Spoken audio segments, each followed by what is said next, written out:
And the first idea was, let's build a deli so people can walk in and buy frozen steaks and stuff like that. Before you go there, can I interrupt you, right? Sure. Yeah. It's all BS. That process didn't exist. Was it accurate?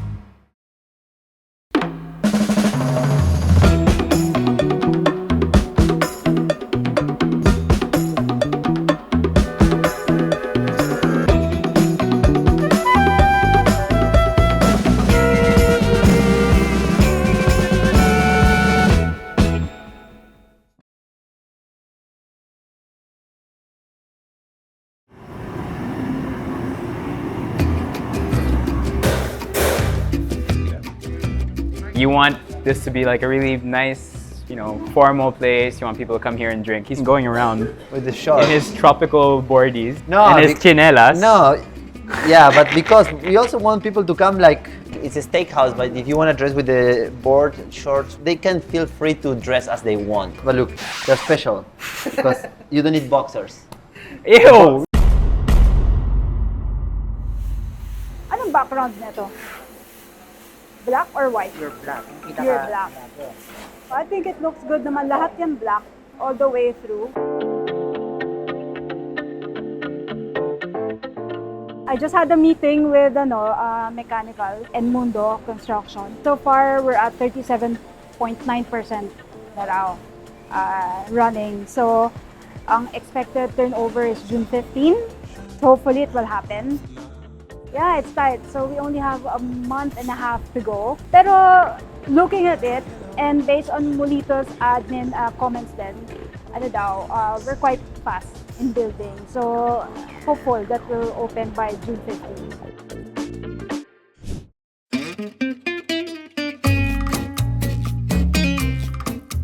So Nico and I went to Argentina in 2016. My wedding. His first wedding. I'm married. He married twice, my sister. Yeah, I married his sister. First time didn't work out, that they had to do it again. I'm kidding. So we went to Argentina for their civil wedding, so his whole family could be there. There's this huge beef culture that I had no idea about. So I tried the beef that was cooked on estaca and all that, and I was like, wow, this is amazing quality beef. And we found it strange that that beef wasn't available in the Philippines. I got really into grills at one point, so every time I was invited to events with chefs and stuff like that, I would bring my portable Argentinian grill and I would smoke and grill beef for everyone. People were always so amazed by how cool it looked. And then Nico said, okay, I know some people, Argentina just got approved for importation. Actually, we need to thank the ambassador by then who actually got Argentina and the Philippines to get together and approve the importation of beef from Argentina. Correct. So they approved it, and then we started importing it for friends and ourselves through air, right? Air freights? Yeah, first importation was 1,000 kilos. Yeah. I remember that. Every single country raises their cows differently, but within the country there is a different way of raising it. The one that we bring is basically pasture, it's grass-fed, right? Call it free range. It's more natural way of raising a cow. So a cow, the animals we bring for Chingolo are young steers that take 2 years and a half to be raised in an open field, 1 hectare, 1 animal. While other ways of raising cows is more feedlot, where it's confined with 2 by 1 meters and it's 1 year and they feed them with corn.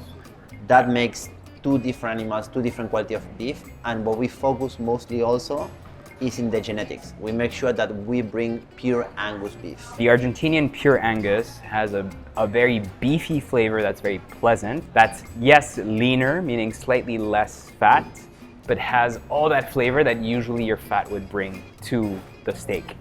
And Argentina probably has the strongest beef reputation in the world. The real reason why I did it is because I wanted to get closer to Erwan. I wanted him to accept me as a friend, so I wanted to be a partner with him at any business. And this was my way to his heart because he was too cool with me. And the first idea was, let's build a deli so people can walk in and buy frozen steaks and stuff like that. Before you go there, can I interrupt you, right? Sure. Yeah. It's all BS. That process didn't exist. Was it accurate? I was in the office and you came and you go, I just signed the space under the office. And it was for what? Yeah, we're gonna open a deli and a restaurant there. I have no part of the process that you say, oh, we watch the space. I never saw the space. The first time I saw the space, you signed it already. It was a good call. I don't know. I was happy with it. Sometimes I have these these moments of genius. I think he thought I was next to him during this process, you know, like he. I mean, that's a process I went through in my head. Yeah, without me. I think we just had such a strong belief in the product. Yeah. And more importantly, we knew that price value was really good. But we also saw the first potential when restaurants started carrying us. When Wildflower said, okay, we like your beef, we'll carry you. Early partners like Rare Food Shop. Then we started slowly seeing the demand for it. Our main idea was deli. And then eventually we realized it's a bit too big for a deli. How else can you forward integrate your product? How else can you add more margin, actually cook the product? Because we had a huge education issue on our hands was that how do people know the difference between US and Argentina? And the only way for them to know is to sit down and eat it in the store. And best cross-marketing, the frozen beef is there, your cooked beef is there, you like it, you go out, you buy the frozen beef, you go out. So the deli opened end of 2019. No. Oh, Opened by 2020. Okay. And 3 months later, bang. You were freaking out on your phone, and I was in Australia. Anne was about to give birth, and I was freaking out reading your messages. I remember that was December because I left in December, and I came back in January. We closed March, and then kind of just we built a website in a month and a half. We transitioned everything to the website, and then it did really well.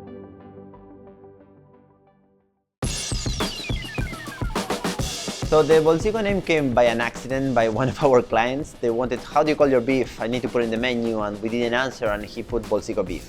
And that's where that conversation started. Let's just go for that, right? And eventually I liked the acronym BB. So I was like, all right, let's really focus on that. But the main priority of why we called it Bolzico Beef, because it's not necessarily a brand. The brand it's Argentinian beef.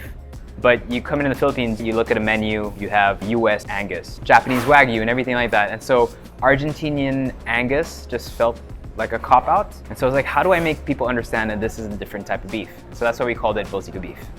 And it was all about just building that value system of what Bolzico Beef meant, which was grass-fed, pasture-raised. But I really love to stick to the name is because it gave me a way of talking more with my dad, right? My dad been a farmer since the 70s and raising cows, and he only sells the cows and that's it. The forward processing from that, it's not us, right?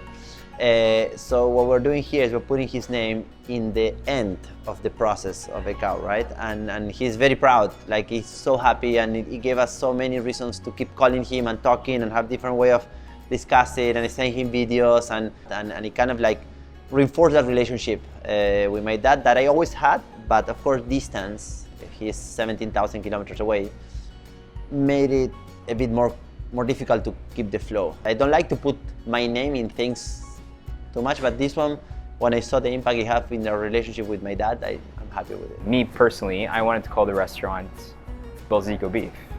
And then it just, as a restaurant, it didn't roll off your tongue as much. So this one we spent a little more time with. I'm not sure if it was Nico or me, but I'm pretty sure it was Nico that came up with Chingolo.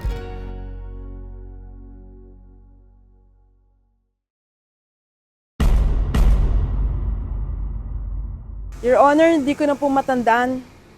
Hindi ko na matandaan ang itsura niya dati kasi ganito na siya ngayon.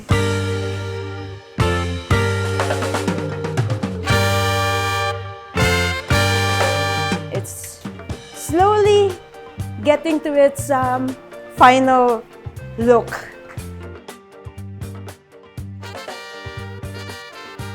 So let's go up. Welcome to the private dining area. So may AC na rin siya from Daikin. By next week, we're gonna do tiling. So this will be finished hopefully by the end of the month. And then we're gonna open na soon, hopefully. So that's gonna be where the bar is. So that's gonna be Erwan's station, basically. And this is mine, it's the kitchen. So they're starting to do the flooring na rin, tiling. Ceiling is already almost complete. Kitchen, we have to redo. We had a little problem with the kitchen, pero it's being solved naman as we speak. So you can see we have the hood na. So everything's being installed naman slowly. Yung sa layout, may salamander kami sa dulo eh. So tip lang with the construction, there should be a constant communication and like really yung supervision kasi it's important that things are being fixed from the base pa lang. From the last video, hindi niyo pa makita yung buong floor kasi we had an office here. Pero basically, this is the size of the dining. So this can seat about 70 people indoor and then we have more seats for the outside. We're looking at opening by August, hopefully. So, yeah.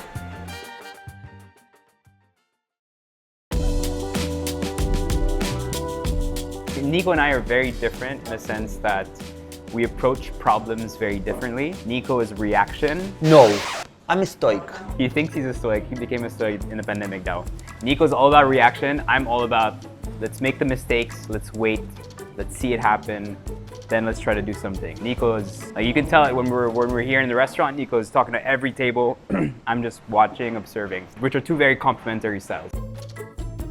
Nico, very organized, very good at numbers. I would want to say Nico's the numbers guy. Nico's a numbers guy. If he could have sex with a spreadsheet, he would.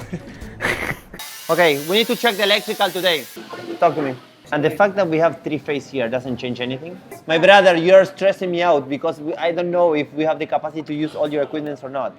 And I feel it's a math, engineering, electrical computation that we're missing. Yeah. So Nico's very funny, like I said. So Wow! Wow! No, As a business partner, he's very funny. no, no. Wow! So Nico, when Nico's serious, people get so shocked because Nico is a very serious business side that I think freaks a lot of people out, which I find hilarious. That's the only time I find him funny is when he's being serious. We go from 155 to 108 and now the guy that I like, my favorite guy now is telling me 22 now. You're my favorite, only one? Yes, sir. Ah, wow, now he's you're not my favorite anymore. What you... And he's a very good networker, which so everything I'm telling you that he's good at are things that I'm not great at. So they blend well together, like they balance each other out. Working with Nico is fun. Since I've met him years ago, I've actually considered him as one of my mentors. He's such a planner, he still can't help himself from reacting like that, which can be great. Or not. Can also be very stressful. Yeah. But he reacts and tries to find a solution because he wants to fix it right then and there. So basically, as of today, if we want to make coffee, we need to turn off 2 air cons. No. Because, yeah. Shoot his restaurant feet, please. Beautiful.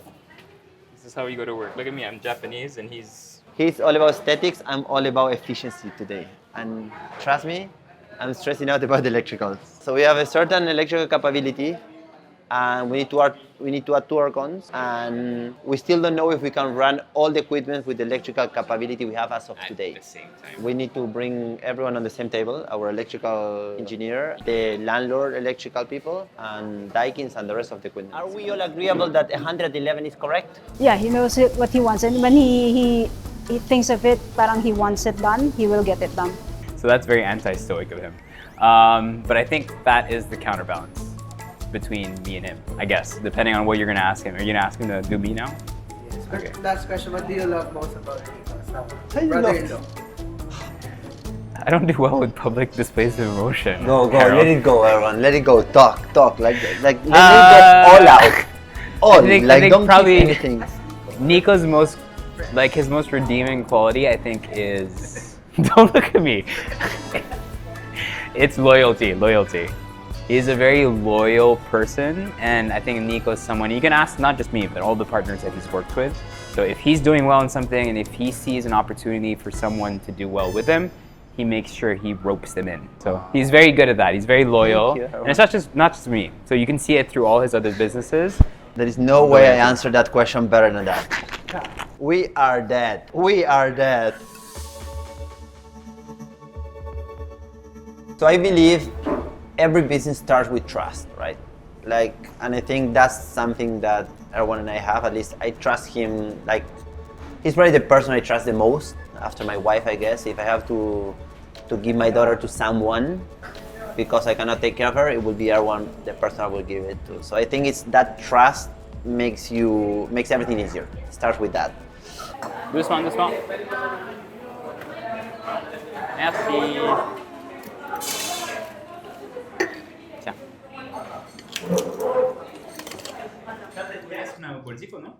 ¿Cómo está apellido? ¿Tú eres una Bolzico? Erwan, there's not many things I could say that is not already obvious. When it comes to food, when it comes to taste, when it comes to anything artistic, I'm 0, he's 100%. So everything you see, every branding, everything beautiful, everything actually that is seen is him. He went through a few restaurants already, but the thing is, restaurants can go right or wrong, and there are many reasons why. But Erwan kept good relationship with absolutely every single supplier and every single employee. A lot of people that is working with us, starting with Siggy, is because he worked with Erwan. Okay, thank you. Tamarin. Thank you. You're Tamarin. such a... Of course, She I listens listen, so well, I right? listen.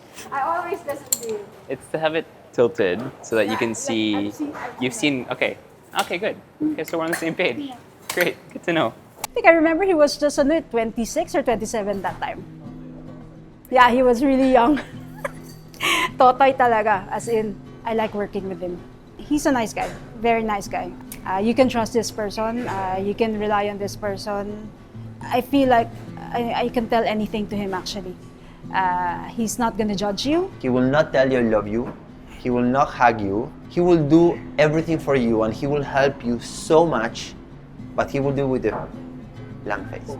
A poker face. You know those people, I love you, and always expressing their love, like it's like, and at the end of the day it's kind of empty. He's the opposite, right? He will not express anything. That's why his answer for me, I almost tearing. He's not gonna try for you to like him.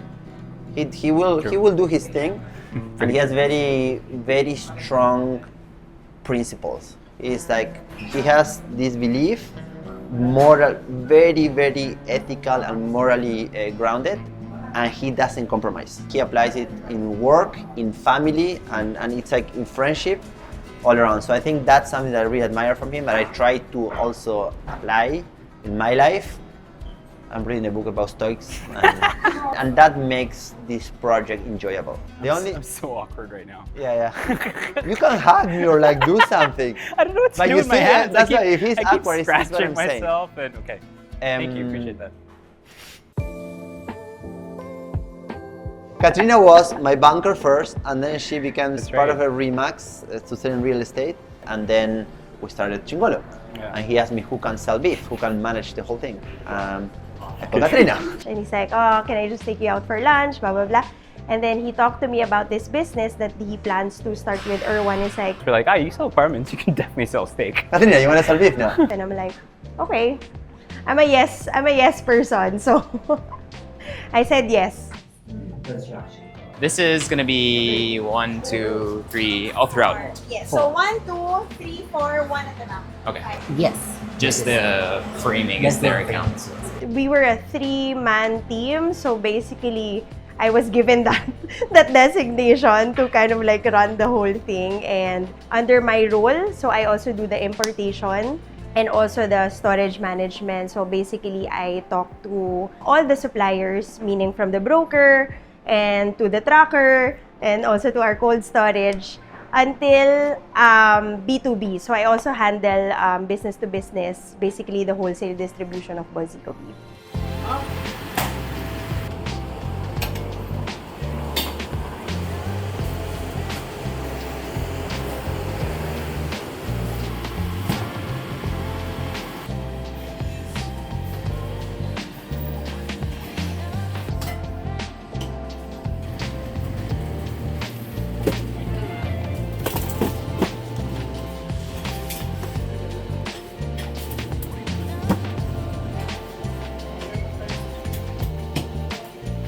It's exactly what everyone said. Very, very straightforward, and if there is a problem, she will solve it. We hired as a general manager. She's because hired as a GM. So like, whatever needs to be done, she jump from position to position. I don't know why. I think I'm the type of person just likes difficult stuff. So okay, I'm like, okay, let's do that. When people add value to the company, they become the company. Correct. So Katrina is also a shareholder, like Siggy. Katrina's an owner, just like Ziggy's Yeah. an owner.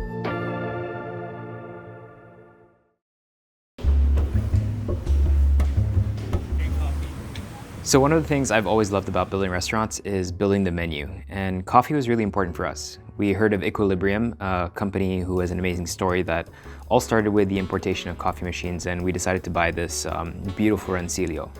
Automatic is good. Yeah. Okay, so this is the... We call it Rancillo Class 7 USB. Okay.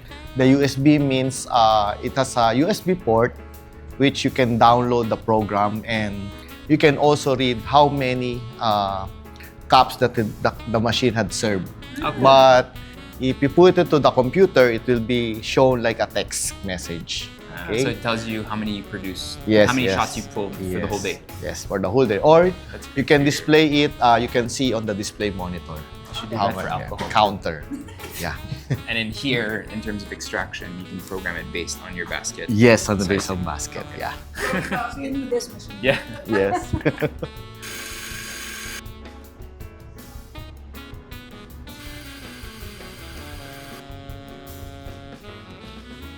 When they said Acid. that most of Filipinos like this. Yeah. I get it. There's more body in this.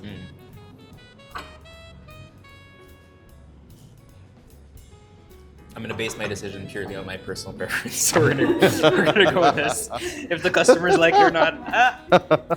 Aside from the machines, they have a really cool value system, and they have a coffee brand called Curve that's all about uplifting coffee farming communities and promoting the growth of specialty coffee in the Philippines, moving towards a farm-to-cup ethos. We started with syrups, with machines, and then we started incorporating coffee, imported coffee, Yeah. and then Roast. transitioning to local coffee. So this is our 9th year now. Yeah. And then now owning some farms also.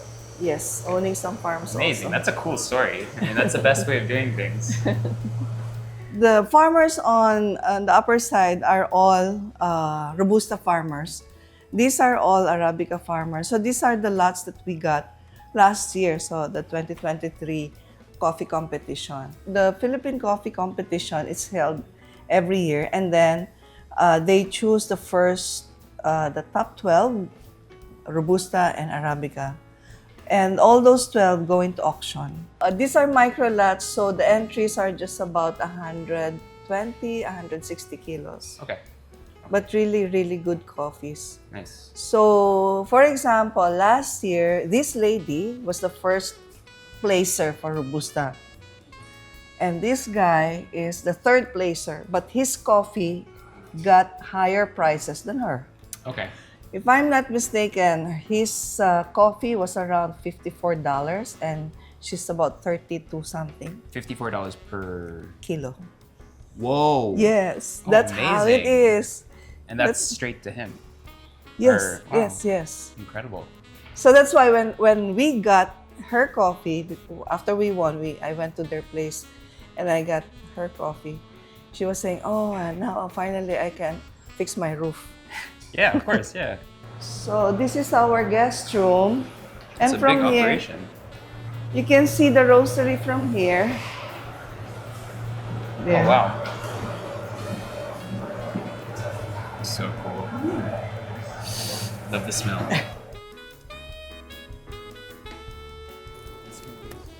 Wow. That's like chocolate. Crazy. Do you have like the palette? Right? Coffee? Yeah. Very different from this. Yeah.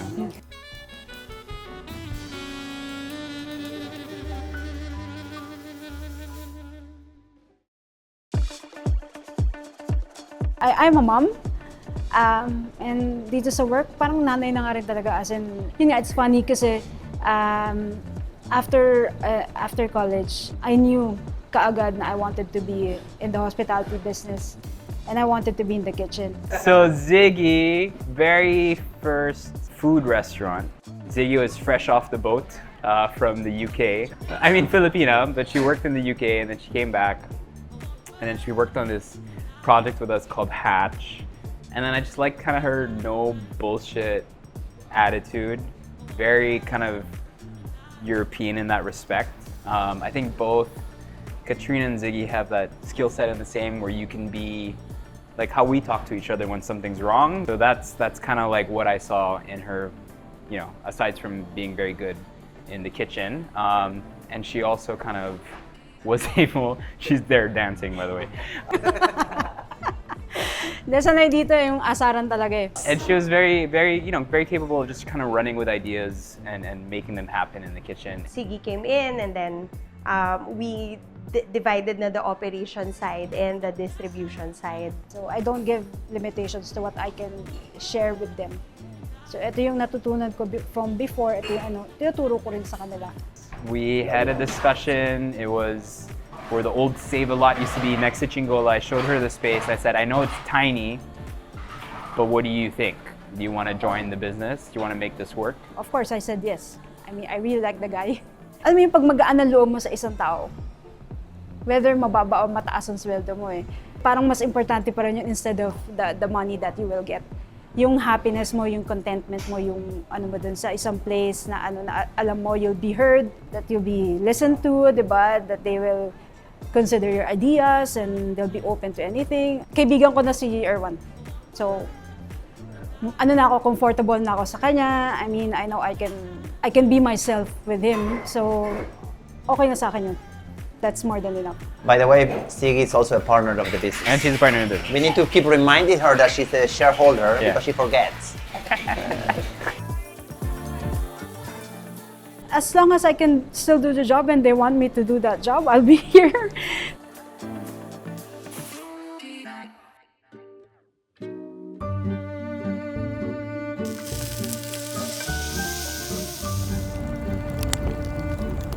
My name is Francisco Bernabe García. I am from Argentina. En Argentina me dedicaba a la gastronomía y al canto. He's an opera tenor. ¿Quieren que te cante un poquito? No, another moment. Another moment. Another moment. We don't push our chefs, okay? Okay. Francisco is very special. He is a guy who knows fire and knows beef like not many people that I know. When he came here, he grilled at home with me here in Alabang. And when he grilled that day, I realized, whoa, I never grilled. I grilled my whole life. My dad grilled his whole life, and I never seen something like that, right?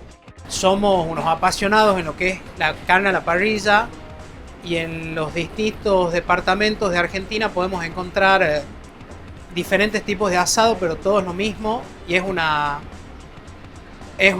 arte culinario que reúne experiencia, amistades, buenos momentos, sobremesa. Eso es el asado en Argentina. Es carne al fuego, carbón o leña generalmente. Y bueno, paciencia. Todo asador debe tener paciencia. And then he have experience with many people in the restaurant. So we always said that one thing we cannot fail in this restaurant is beef. Beef have to always come out perfect and have to come with the same quality. So that's what he give us. Doesn't matter if it's 100 people, 200, the beef will always be good quality, and he's training Filipinos to do it the Argentinian way.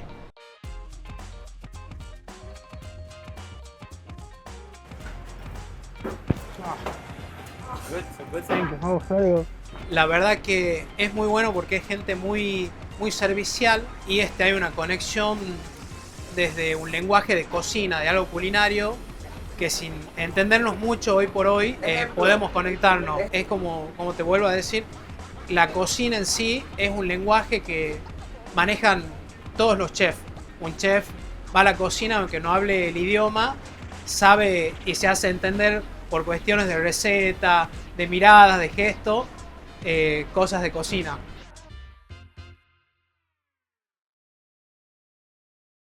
Dicen que no reía, nomás se le iba en puro llorar. Juran que el mismo cielo se estremecía al oír su llanto, que lloraba por ella a que regrese la desdichada. Merienda muna guys, come on. Birthday! Sino? Sino ba? Sino? Happy birthday! Gets. Ikaw? Happy birthday! More birthdays. Anong wish mo para sa kanya? Masaya sa buhay mo! Having the best team, core team, is very important in any business. You should be able to trust each other and kind of like bounce off different ideas, solve things together. So I'm happy to say actually that our core team from day one is still the same people. We like it here. Hindi ko nabilang pero plus 20. So, Chef Siggy, of course, ang pinakamaganda nating boss, Chef Siggy. Happy birthday to you! Happy birthday to... So, ayun lahat. Ayun yung team natin sa Chingolo Molito! So at one point in my life, before I started FEATR, I opened Niner. 3 months later, I opened Hatch 22. A couple months later, I opened Pink Panda. After a couple of months, I opened Sprout, Sabao, and Bates at the same time. And then we had Yes Please, and yeah, so about 9 to 10 stores at one point. Started in 2013, and then went all the way till 2017. And then the only one that survived out of all of that was Yes Please. Everything else closed because ultimately they weren't making money. The businesses weren't making money. It was so many different concepts. I was young, there was a lot of ego involved. It was just, I had so many ideas and I wanted to execute each idea. Yeah, I think the whole thing was rushed. Parang everyone got too excited na to start another one kaagad without even parang seeing muna, letting this thing run first and then see kung mag-work ba siya, yung concept niya, I mean, ma-manage ba lahat, yung ganon. The first few restaurants that we opened, great locations. To be honest, I think kasi there was so many partners that time. So decision making was a little bit all over the place. And then since he was still young, he's not really putting his foot down as much as now. When I was building all these restaurants, I was also building my name online. And for some reason, even though it was clear that I never cooked in the restaurants, people thought because I was building a name as an online cook, that ultimately I was the one cooking in those restaurants. So there was a level of dissatisfaction when people would go to the restaurants and be like, oh, Erwan's not actually cooking. Or if something went wrong, it was Erwan's fault because it's Erwan's restaurant and he for sure is the one cooking every single dish that comes out of that restaurant, which obviously is not the case, right?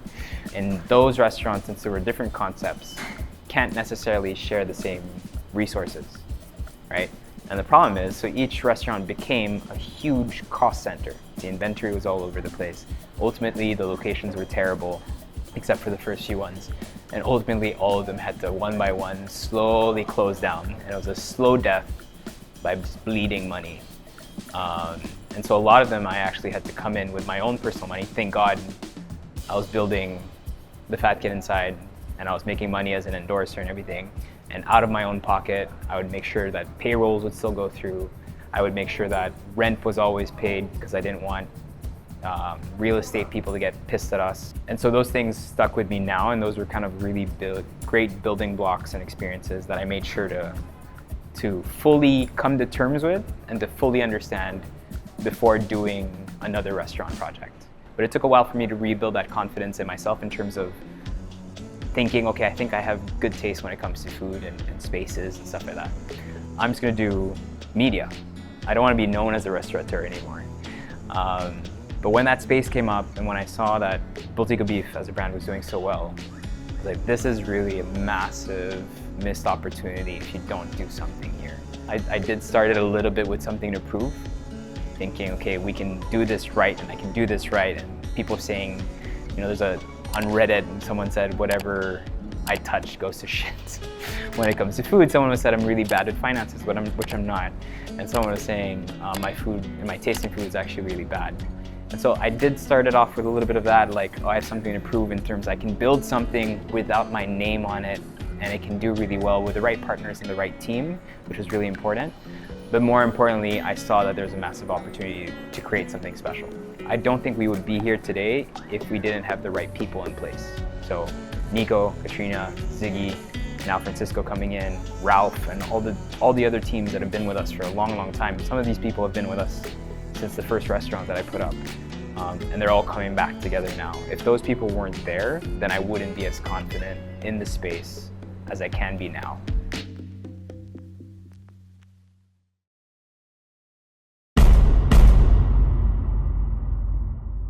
too much happening today. Medyo nag-ano na kami na hindi naman nagmamadali, kundi more specific and defined sa mga trabaho nila.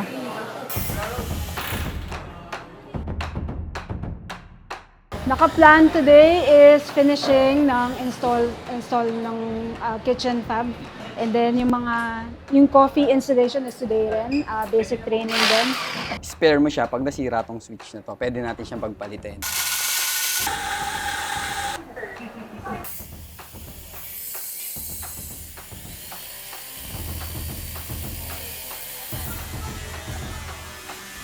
Water filter will happen today.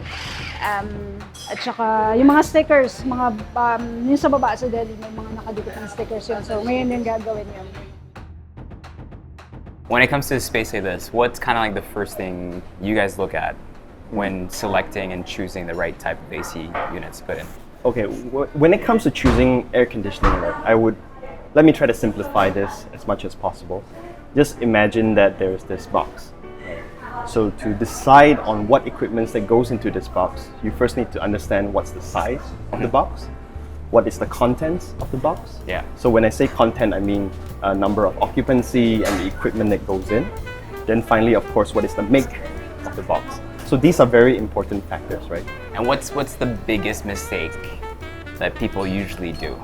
I think the biggest mistake, I don't know if I can say this on camera, would be cutting costs. I want this building to look like this, look like that. Then finally they decide, I'm running out of budget, so let's cut the cost on air conditioning, right? Yeah. But air conditioning is important because, like you explained, for us Asians, we tend to like cool zones. Air conditioning is actually a key role, but it's always the last thing on everyone's mind. When you're talking about restaurants, the open size, the floor area tends to be a lot larger. So at home, you tend to have maybe 4 or 5 family members roaming around. Yeah. Whereas for restaurants, you're expecting like hundreds of guests coming in and out and everything. So Correct. then of course your equipments as well. Then finally, of course, like I mentioned, is the build of the box. Mirrors and everything, your glass is different. Yeah. So all these goes into play for calculations for what kind of equipment best fits your application. So that's I mean, everything you just said is some of the mistakes that we actually made here. So we didn't expect so much heat to be coming from the windows. Yeah. And we didn't think we'd have so many operable windows and doors. At first it was supposed to be just one, and then functionally we needed to open this one. And then we were supposed to just do one in the back and ended up doing 2. We didn't know these windows weren't treated, which we've now treated. So at least some of the heat is kind of dissipated in that regard. Yes. And so that's why you can see we have like kind of the beautiful, discrete AC units. Yes. And then we had to add 2 more because of our mistakes. The initial estimate that you guys sent was actually correct. And the other thing is we didn't really consider airflow. Airflow because there's so much air being sucked into the kitchen because of the exhaust and everything. So that's another thing that we didn't look at, and equipment obviously. So I think the very first time we had maybe 40 people sitting down, we were like, oh no, It's getting too hot. it's getting a little hot. Yeah. And then now that we've added the extra units, It's a lot better. yeah, it's a lot better. So the lesson here is listen to these guys when they tell you what to do. So can you walk us through kind of what we have here on the ceiling? Yeah, so this is actually our brand new unit called the Daikin Kiryu. Okay. So with this new Kiryu unit, what we expect is actually we're not using the standard airflow that goes down. It is more, we call it the Coenda effect. So what Coenda effect does is that it allows the airflow to go above the ceiling and comes down like a blanket. Ah, okay. When it goes like this, you cover more ground, especially since it's 360. So you have more zones that is being cooled. You do not have those hot spots. And it's less uncomfortable if you're like directly underneath it. You're not getting too much air. That's or right, something that's like right, that. And usually for commercial spaces, how involved does Daikin get in terms of the planning or helping design the kind of ducting, or at least giving advice for We always try to come in as soon as possible, whenever it's allowed, right? Yeah. Because everyone has their own ideas and everything, but it is also determined by how quickly we can get information. So the ideal situation has always been during the design phase when someone is considering including Daikin equipment. Yeah. Then we would like to understand what our clients want, so we can best fit into what their application is. So for Daikin, how we do it is that we actually take a lot of consideration for maintenance. And I would like to equate this to actually Japan. Yeah. Like, one of the reasons why Japan itself has always been, like a prime spot for Asians to visit is because of how they actually maintain the things. I know that implementation is one thing, but maintenance and servicing is actually a very strong point in Japan. Right. So this philosophy is actually being carried forward in Daikin as well. So we understand the importance of maintenance and servicing. That is the reason why in Daikin we have over 80 plus service centers all around Philippines itself in support of our clients, just in case any breakdowns, we can react quickly to all these kind of things. My Molito staff, so Chingolo Molito staff, say hello. Hi. Yeah. So they're a group of 26 people. From ilan sa Chino Roces? Chino Roces is 12 lang sila dun eh. So times 2 talaga. So I'm planning to have like mga 5 to 6 people on the floor per shift, and then sa kitchen mga 5 din. And then plus we have the bartender, so dalawa sa bar. And then may stewarding din ako na dalawa. We're expecting it to be really busy. Pag may nawalang isang tao, medyo napipilay talaga ang kitchen. Pero that's why what I do is they multitask. So they don't really stay in one place for a long time. After they do the grill, they move to fryer or they move to saute para pag nawala yung isa, they can still do those areas without that person being present. So everyone can do everyone's job, basically. Ganun yung training nila. Kasi I always believe na you're only as good as your people. So kung magaling sila, ibig sabihin magaling ka. Kung hindi sila magaling, kasalanan mo yun. I try to inspire them, I try to push them talagang to the limits. Pero at least deep down inside of me, I know na parang pinush ko sila. Talagang sinuportahan ko lahat ng kailangan. This is how we do it here.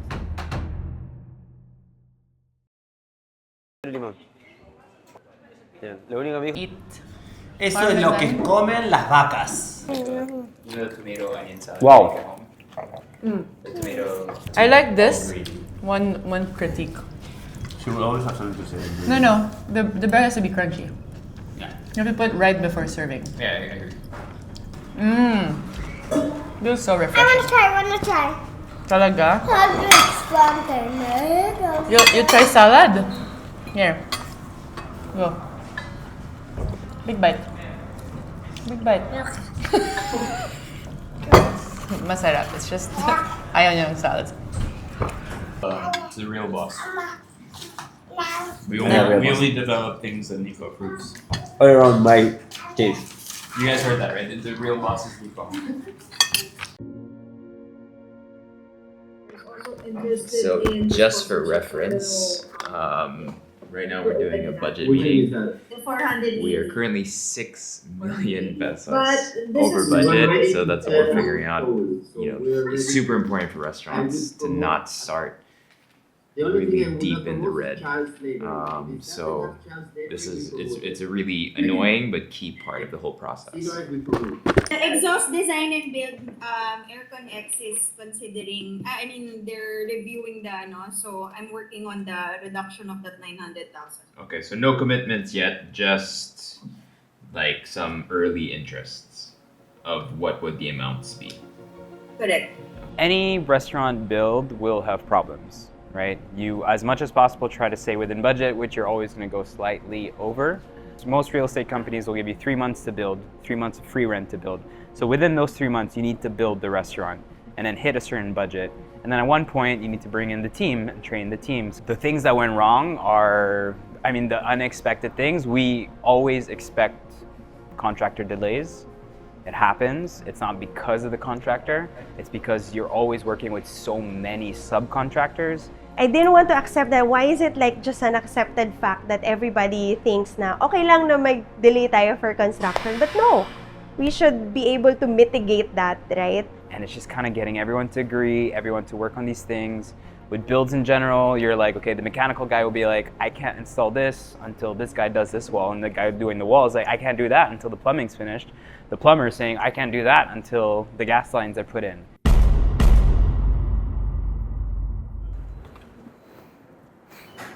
Ito yung pinaka-bottom. Kanina ito lang siya miskat.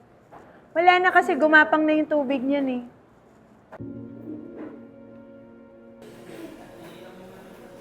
So, ang fix nila noon was to cut a hole there. Kasi, they were checking if the water comes from there, tapos dyan pumasok, at least sa labas na siya tutulo. Sa labas, walang tumutulo. So, ibig sabihin, hindi yun yung cause. Yung Monday leak, ito yung pinakamalala eh. Dito. Pero dito wala siya ngayon. So, main problem is main dining, which is the most important. Which is the most important area, and the kitchen. Ano yan, umangat dati, hindi siya nakaangat? Just here. So just that Yes. here, And door then frame. yung walls na. That very problematic wall there. Let's take a picture and then send it as a, I mean, just so that we have a trail Yeah. of everything. There, Yeah, you yeah, see. yeah, yeah. You see it going there. Here? Whew. So people don't realize when you have problems like this. So we were supposed to open July 15th. Now we're September 1. And my team like, yeah, you're just delaying the start of something. But every week at this point is not just opportunity cost of the sales we could be making, right? Which, if everything went well in an ideal world, I mean, if things went okay, you're talking about potentially anywhere from 1 to 2 million a week in opportunity costs. That's revenue coming into the business. At this point, if you put in opportunity costs, you're looking at 1.4 a week. So you're looking at 200,000 pesos a day in terms of potential total losses. So at this point, it's, unless you're trying to get money from someone, it's really kind of pointless trying to find the blame. It's really just more about finding the cause and moving towards a solution. The plan was, the whole feature team today was supposed to come in, so 40 people, do a stress test, which we haven't done a stress test yet, meaning full menus fired, people sitting at different tables, ordering at the same time, get that chaos done, rip that Band-Aid, which is really necessary for restaurants. We're not able to do that, which is kind of annoying, because if we try to at least mitigate some of these problems, try to fix them, then we still want to try to open this week. But we're taking the risk of opening with no trial, which is going to be a show. No stress. No, what's that? What are you talking about? I'm not stressed. If you want to be optimistic about stuff, then you could say it is a blessing in disguise. Especially the first time it happened that was really bad. Our equipment was not yet set up in the kitchen and the freezers aren't there yet. So if it leaked and nobody was here during that time, then all our equipment would have been destroyed, right? A blessing, yes, still, because we're not yet fully operating.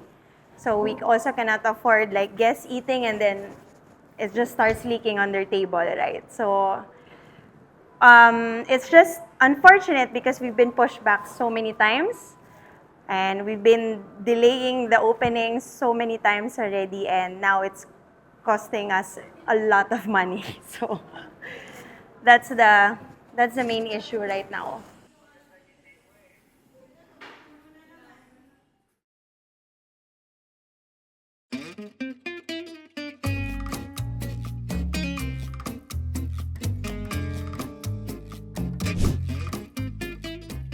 We opened secretly. We didn't announce. We didn't tell anyone. Yeah, It's supposed to be like, let's open the doors. Not many people will come. So we opened, and the first day, 120 people. Second day, 180 people. And last night, what, 200 something people? 200 people last night. Yeah. Okay, I need to have a role on the night. And my role was, do not let any table leave unhappy. So he did that very well. He was able to talk to every table multiple times in the night. Introvert, extrovert. Correct.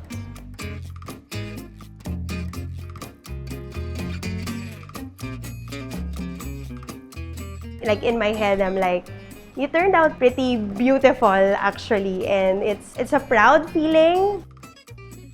What we really wanted to do in Chingolo Molito is be very different from our Makati branch. The Makati, if you've seen it, it's very green, very dark, very speakeasy. Here we had a corner lot with so much kind of natural light coming in. So when we worked with Mundo, our interior designer, that also was our contractor, we wanted to create a space that reflected that light that we get from outside.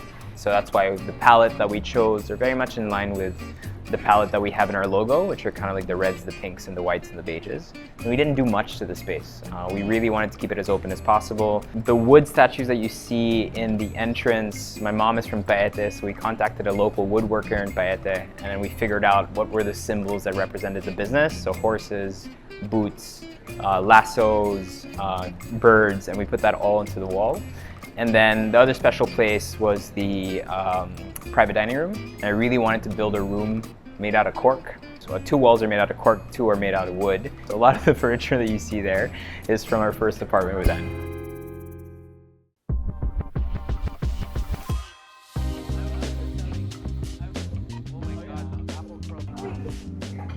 So wait, is it open to the public? Yeah, it's open to the public, but they haven't really posted about it yet. That's my first time in here in Molito. In what? Here. Molito? Yeah. Really? Well, that's the perfect time to try it. The feature table? Yeah. Order the whole menu. The reason why I believe we're doing well and we're doing super well in Makati, and if this maintains, I think we're gonna do super well here, is we bring value. When people come and eat here and then they enjoy the food.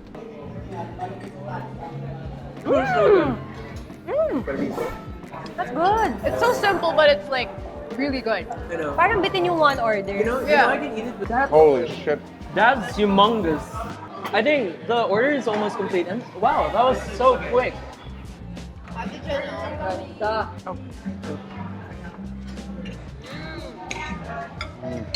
Fun fact, I'm not a fan of oil-based pasta. So when I really like an oil-based pasta, I'm not gonna lie. I tried it. It's very nice.